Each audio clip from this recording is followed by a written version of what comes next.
বাংলাদেশ বনাম ভারত ম্যাচের টিকিট কিভাবে কাটবেন দেখুন। নভেম্বরে আফগানিস্তান বিপক্ষে প্রীতি ম্যাচ খেলবে হামজা চৌধুরী। ভারতের বিপক্ষে এশিয়ান কাপ বাছাইয়ের আগে এ ম্যাচ খেলতে নিজেই আগ্রহের কথা জানিয়েছেন লেস্টার সিটি তারকা। চেষ্টা চলছে সমিত সোমকে পাওয়া নিয়েও।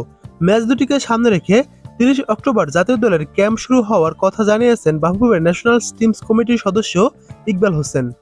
এশিয়ান কাপ বাছাইয়ে হংকংয়ের বিপক্ষে অ্যাওয়ে ম্যাচে জয় না পেলেও প্রশংসা কুড়িয়েছে বাংলাদেশ ফুটবল দল। এবার লাল সবুজের প্রতিনিধিদের মিশন ভারত বদের।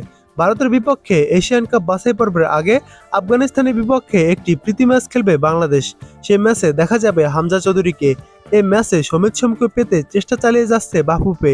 এদিকে কার্ডের কারণে এএফসি টুর্নামেন্টের এক ম্যাচের নিষেধাজ্ঞা রয়েছে ফাহমিদুল ইসলামের। এই প্রীতি ম্যাচে তাকে খেলানো হবে কিনা তা নির্ধারণ করবে টিম ম্যানেজমেন্ট। তবে ভারতের বিপক্ষে তিনি খেলতে পারবেন না। ন্যাশনাল টিমস কমিটির সদস্য ইকবাল হোসেন বলেন, আফগানিস্তানের বিপক্ষে হামজা খেলবে এটা আশ্বস্ত করেছে সে। সমিত সোমও খেলার সম্ভাবনা আছে। আফগানিস্তানের ম্যাচে একদিন দুদিন আগে চলে আসতে পারে। সে এই ম্যাচ খেলতে চায় বলেছে। আমরা ওদের ক্লাবের সঙ্গে কথা বলেছি, আমরা জানিয়েছি এই দুই ম্যাচে আমাদের দরকার। ফাহমিদুল যে ব্যাপারটা সেটা দুইটা হলুদ কার্ড দেখায়, পরের ম্যাচে খেলতে পারবে না। ও যদি তার পরিকল্পনা অনুযায়ী আফগানিস্তানের বিপক্ষে প্রীতি ম্যাচে রাখে, আমাদের পক্ষ থেকে না নেই। এদিকে আফগানিস্তানের বিপক্ষে প্রীতি ম্যাচের ভেন্যু নিয়ে দেখা দিয়েছে জটিলতা। 14 নভেম্বর জাতীয় স্টেডিয়ামে ব্যস্ত থাকবে এশিয়ান আর্চারি চ্যাম্পিয়নশিপের। তবে এরই মধ্যে আনুষ্ঠানিকভাবে 13 নভেম্বর জাতীয় স্টেডিয়ামকে ম্যাচ ভেন্যু হিসেবে ঘোষণা দিয়েছে বাফুফে।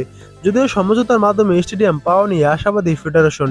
ইকবাল বলেন, আর্চারির একটা টুর্নামেন্ট আছে, তাদের সঙ্গে আমাদের একটা কথা হয়েছে, মন্ত্রণালয়ের মাধ্যমে কথা হয়েছে। আশা করি এই ম্যাচটি আমরা জাতীয় স্টেডিয়ামে খেলতে পারবো। পারস্পরিক সমঝোতার মাধ্যমে এটা হবে।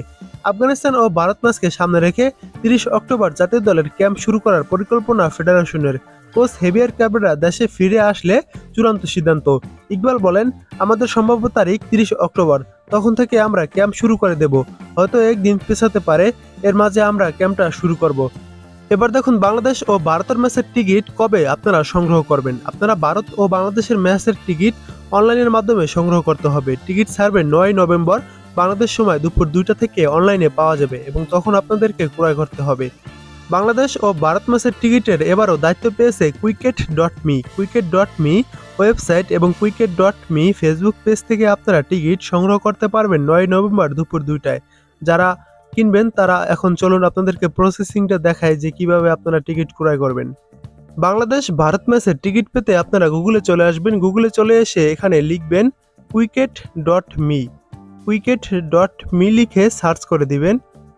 একটু লোড নিতে আসছে, যে সার্চ করে দেওয়ার পর এরকম একটি সাইডে আপনাদেরকে নিয়ে আসা হবে। নিয়ে আসলে একটু নিচের দিকে যাবেন, এখানে এই যে বাংলাদেশ ও ইন্ডিয়ার ম্যাচটির টিকিট এখান থেকে সংগ্রহ করতে পারবেন। এই যে কামিং সুন দেখাচ্ছে, এখনও টিকিট যেহেতু ছাড়েনি, 9 তারিখ ছাড়বে। 9 তারিখ 9 নভেম্বর 9 নভেম্বর দুপুর 2টা যখন টিকিট ছাড়বে তখন আপনারা এখান থেকে কিনতে পারবেন। তাছাড়া আপনারা ফেসবুকের মাধ্যমে কিনতে পারবেন। ফেসবুকে চলে যাওয়ার পর ফেসবুকের সার্চ বারে সার্চ করে দিবেন কুইকেট.মি লিখে।